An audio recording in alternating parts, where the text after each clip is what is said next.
First story. OP's sister abruptly cuts all contact with her best friend of many years after she felt friend outshone her at her wedding. OP's sister does some digging to find out why she took such a huge action, and winds up unraveling a family and relationship-ending web of lies and drama. Throwaway, because I don't want any family members to find my real account. My sister Ann 29F has been best friends with Ruby 30F for as long as I 25F can remember, so growing up, Ruby was like a second big sister to me. One thing that is important to note is that Ruby has always had the most outrageous fashion sense possible. She's the person who would wear those runway outfits that you think no one would actually wear. Ann got engaged pre-COVID. Almost as soon as it happened, she started being really weird to Ruby. When she made me maid of honor, I was kind of surprised because they've always sworn to be the mo at each other's weddings, but I am her blood sister, so it wasn't that weird. But I was completely blown away when she made a group chat, and I found out that Ruby wasn't even a bridesmaid. Both me and my mom tried to talk to her about it since we figured they had an argument or something, but she would only say that Ruby didn't care anyway. I know that Ruby was hurt, but she didn't want any drama, so I agreed to let it go. Throughout the whole wedding process, my mom kept asking Ann if she would invite Ruby, if she would ask Ruby's opinion, etc. But Ann refused to have any contact with her or talk about anything wedding-related with her whatsoever. On Saturday, my sister was married. She had a beautiful, socially distant wedding, but she was seizing the whole time because of Ruby's dress. It wasn't at all outrageous by Ruby's standards, so I don't believe that she wanted to outshine my sister. She wore quite a simple wedding dress, but that was her choice. As Mo, I of course went to her fitting, and that was literally the one she chose. Ann has been cursing Ruby out and saying that their friendship is over ever since, like she hadn't been ignoring her all through lockdown. Finally, I just said that she's been friends with Ruby most of her life, that she knows what she dresses like, and that she should have expected this. If it was that much of a problem, she should have found a way to mention it to her. Or just make her a bridesmaid. Ann lost it with me. She sent Ruby some really horrible messages after she screamed at me. She didn't say a word to me all of yesterday, but she's bad-mouthing me to our dad, who is by her side. My mom has told Ann that she should apologize to Ruby for the nasty messages she sent, and for yelling at me, so Ann isn't talking to her either. I don't even know what's going on, but Ruby swears to her life that they didn't have an argument or anything pre-COVID. Ann says that that's none of my business, and I should be supporting my real sister. My dad agrees with her, and she's rallied the other bridesmaids against me. So I don't know, AITA. Relevant comment before OP started editing the post. I heard yakety sax while reading your post. Was the wedding held under a huge red and white striped tent? Were there elephants and jugglers? Ann sounds like the ringmaster of the SHT show. NTA. Edit. If making Ruby a bridesmaid or Mo would have been the obvious solution here, then Ann literally would have been able to dictate the dress code. The fact that Ann is seething over some faux dressgate during what should be one of the happiest times in her life does not bode well for her marriage. Where is the groom in all this? If this is what the honeymoon looks like. To which OP replies, it is a groom. I guess we can call him Dave. I didn't mention it because he's basically staying out of it. He's met Ruby quite a few times since she and Ann used to be so close. But obviously he's not going to take Ruby's side since Ann is his wife. I imagine he's bored of hearing her rant about it by now, but that's it. A prophetic commenter asked, do you think it's possible there's a lot more going on behind scenes ease? To which OP rep, i.e., very possible. I thought that there must have been an argument for the friendship to stop abruptly. But Ann got mad every time I mentioned it, so I dropped it on her end. I called Ruby to ask, but she said that nothing had happened. If they did have a fight, they're not talking about it. In another comment, I will leave out what she was responding to as it was a bit long, and this post will be long enough as is OP clarifies the abruptness of Ann's sudden cutting off of Ruby. My sister and Ruby were best of friends literally until the engagement, and then Ann just cut contact with her immediately. The relationship was never strained, it just snapped overnight. The dress was a glamorous one, and she looked amazing in it. It fitted Ruby's usual style, although toned down with much more moderate accessories, etc. She didn't look out of place. She was just a well-dressed and attractive guest. Ruby wasn't trying to one-up her or anything, but she's just generally very stylish, and obviously my sister knows that. I think if it was going to be this much of a problem, she should have mentioned it to Ruby instead of blanking her for 6 months, even if she didn't want her as a bridesmaid for whatever reason.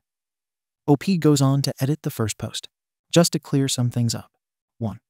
Ruby didn't wear a wedding dress or anything really outrageous. It was a dark red bodycon dress in a satiny material. There were lots of people in form-fitting dresses the bridesmaids were wearing them. And she didn't look out of place. Edit again. Some of you people are ridiculous, assuming the absolute worst-case scenario. It wasn't a spaghetti strap dress that just barely covered her butt. It was an appropriate length and had long sleeves, too. If this needs saying twice. The bridesmaids were wearing bodycon dresses. So were many other guests. It wasn't a particularly traditional affair. Nobody was offended by our figures, and Ruby's dress didn't massively stick out. 3. Ruby is very attractive. She always has been, but I never thought it was an issue for Anne before. 4. Ruby and Anne had been best friends for 25 years. They didn't grow apart or anything. They stayed in constant contact even as adults, and then Anne suddenly wasn't talking to Ruby anymore. My mom and I weren't trying to be controlling. We were worried. We assumed that something really bad had happened for them to cut contact overnight. When Anne refused to talk about it, my mom was only more worried because she's normally an open book. 5. I don't love Ruby more than Anne or anything like that.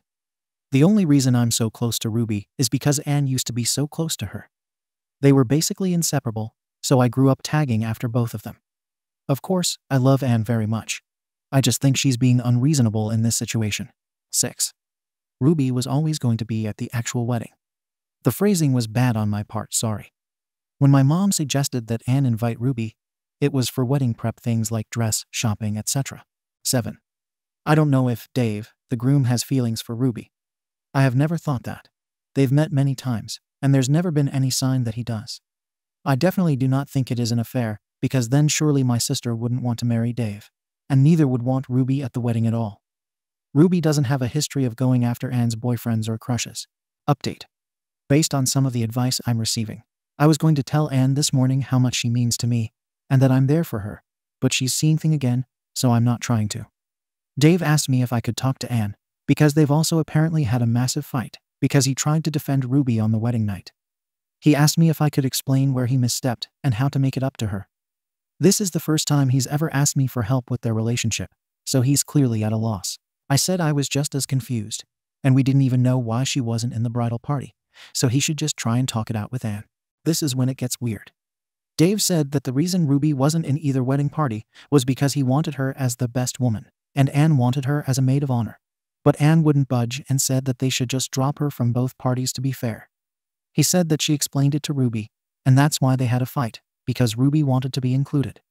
I said okay and just hung up, but the more I think about it, the more confused I am. If they had a massive fight about Ruby being maid of honor, surely Ruby would remember. Also, I don't know why Dave would want Ruby as his best woman when, to my understanding, he only met her after he started dating Anne. I really am taking your advice not to meddle, which is a nightmare, because now my curiosity is totally piqued, so I won't bring it up. It's possible that this is all I'll ever know, and this will bug me to my grave, but I have made a vow not to push Anne anymore on it. Thank you everyone for your comments.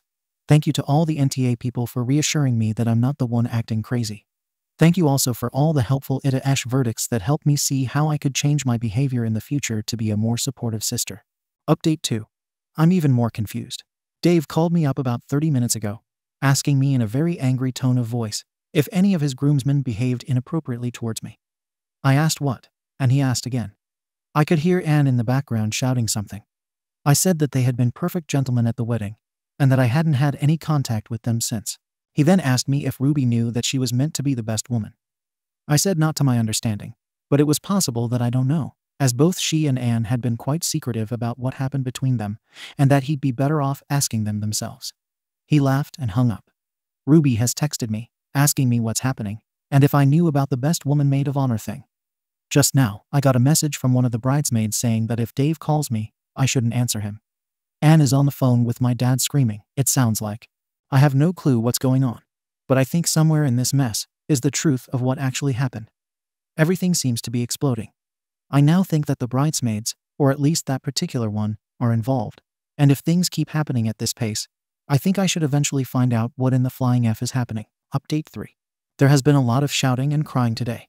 Honestly, I'm exhausted, but so many people have commented on the update, so here it is. I'm still kind of in shock. Anne has been lying to just about everyone. The story is very complicated and long. This list is actually what I used to wrap my own head around it. It's all the facts I have in chronological order. 1. Dave has been to jail and is an ex-drug addict. He met Ruby before he met Anne. After he recovered, he was really struggling with money, and Ruby helped him a lot. He considers her to be one of his closest friends. 2 years later, Dave was doing well at his job and was much more stable and functional. Around this time, Ruby introduced him to Anne. 3. Anne was very reluctant to have a relationship with Dave because of his past, but she had strong feelings for him. Eventually, they began dating, but she was still ashamed of the person he used to be, so she told us that they met over a dating app. Dave consented to this at the time. 4. As Dave became more comfortable with himself and the relationship became more serious, he told Anne that she needed to be honest with us about his history. She agreed to tell us, but she didn't. She told Dave that she had written a fake letter from my family about how we were really grateful for his honesty and accepted him. She told Ruby that my parents had reacted really badly, so Ruby never brought it up with Dave or my family because she thought it was still a very sensitive topic. 5. When Dave proposed, Anne started freaking out about the wedding. Dave wanted people from his support group to be there, like Ruby as his best woman, etc., which would expose the lies. But she still didn't want to tell us who Dave was, or that she had lied to him, so she decided to continue lying instead of coming clean. 6. So Anne pretended to be really upset that she couldn't have Ruby as her mo, so she could make the argument that she should be dropped from both wedding parties. She told Dave that she had explained their decision to Ruby, and that Ruby had taken issue with it to keep him happy. In reality, she knew that if Ruby knew she was meant to be the best woman, it could easily get back to me and my mom, and then raise questions from us about Ruby's relationship with Dave.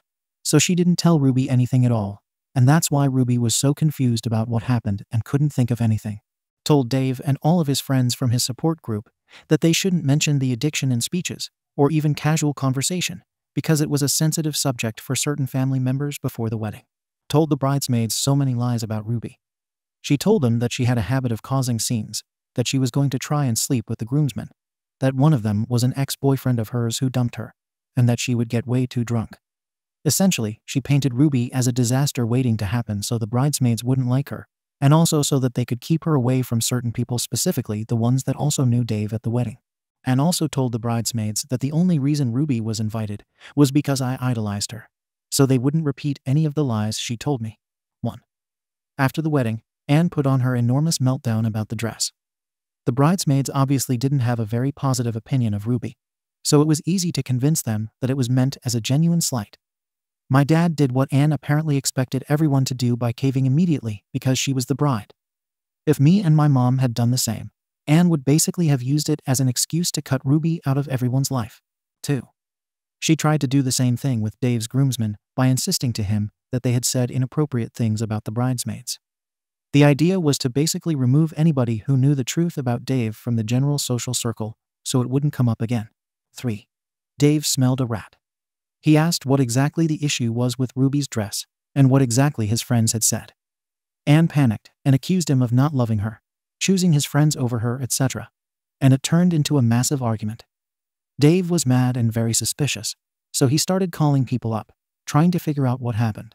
4. A couple of the bridesmaids said that Anne was telling the truth about the groomsmen she asked or pressured them to, but most were kind of weirded out by the request, and I think they successfully got that across to Dave.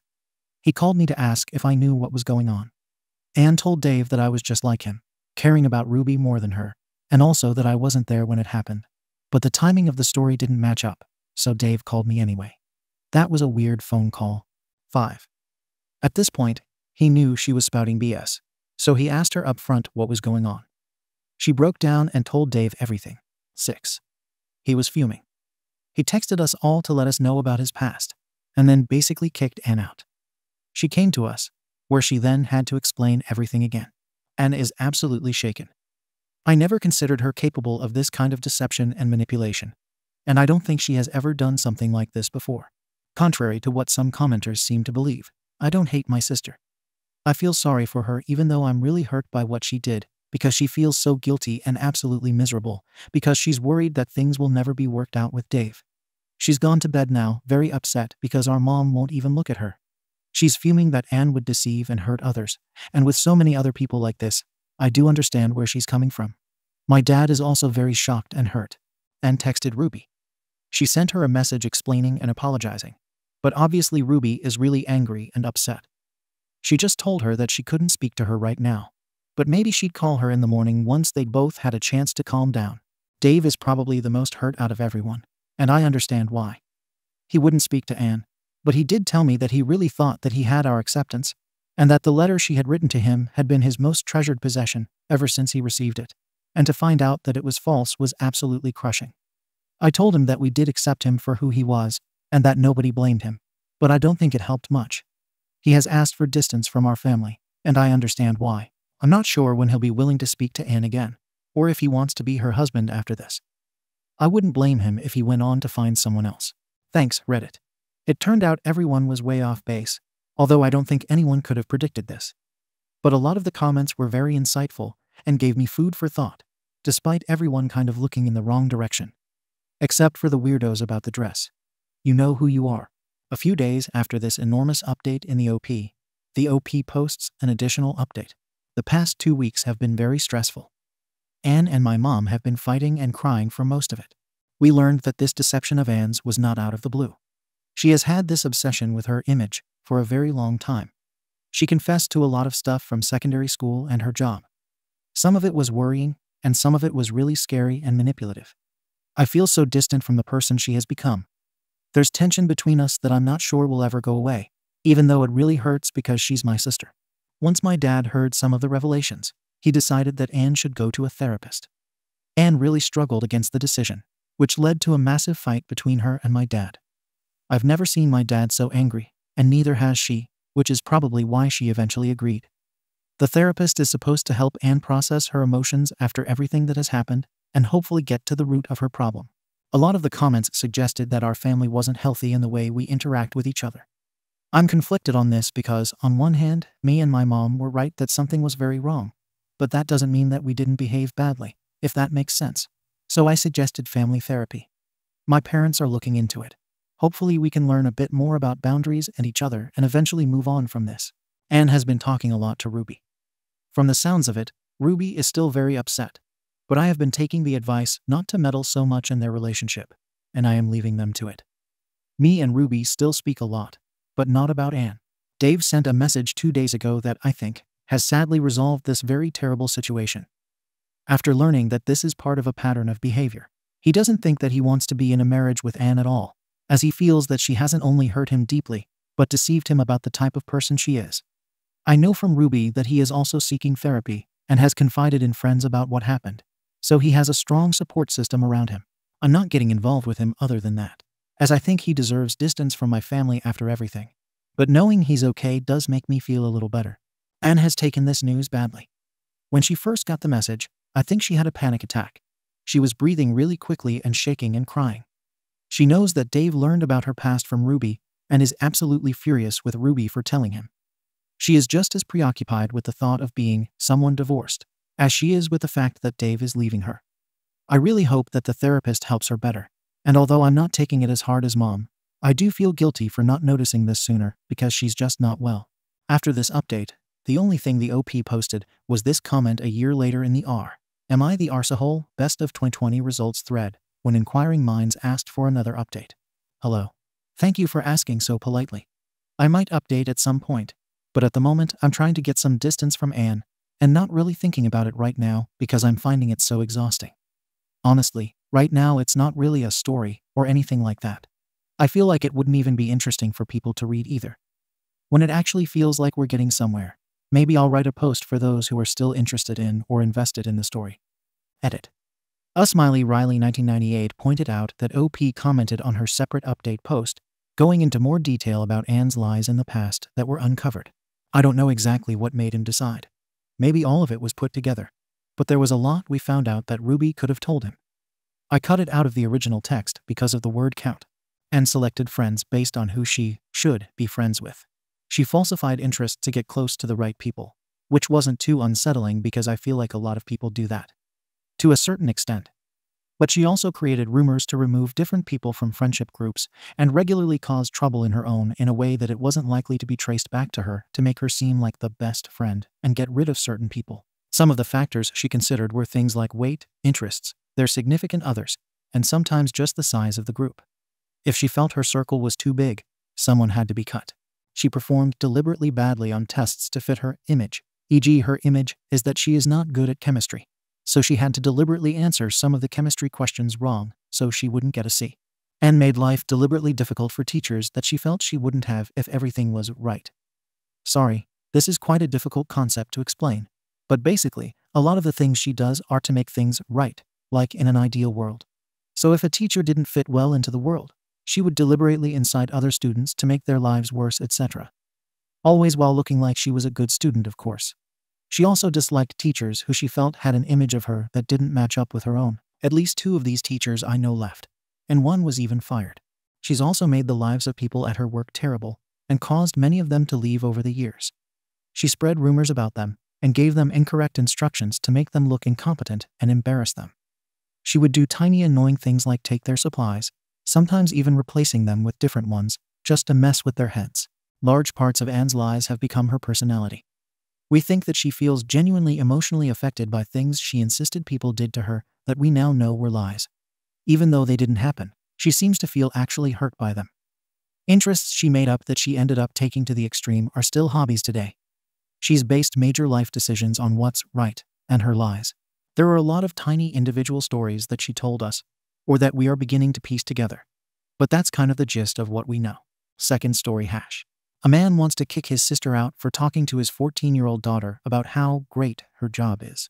I want to start by saying that I fully support my sister's career choice, and that I am not interested in comments debating the morality of what she's doing. My sister is an escort. She came to visit us last weekend. She was planning on spending the summer with us since we haven't seen each other for 3 years. When she told us about this, my daughter was ecstatic. They have a great relationship, and she helped me raise her after her mom died. When my parents first found out about my sister's job, they denounced her, told her that she was bringing shame to the family, and that she was going to rot in hell.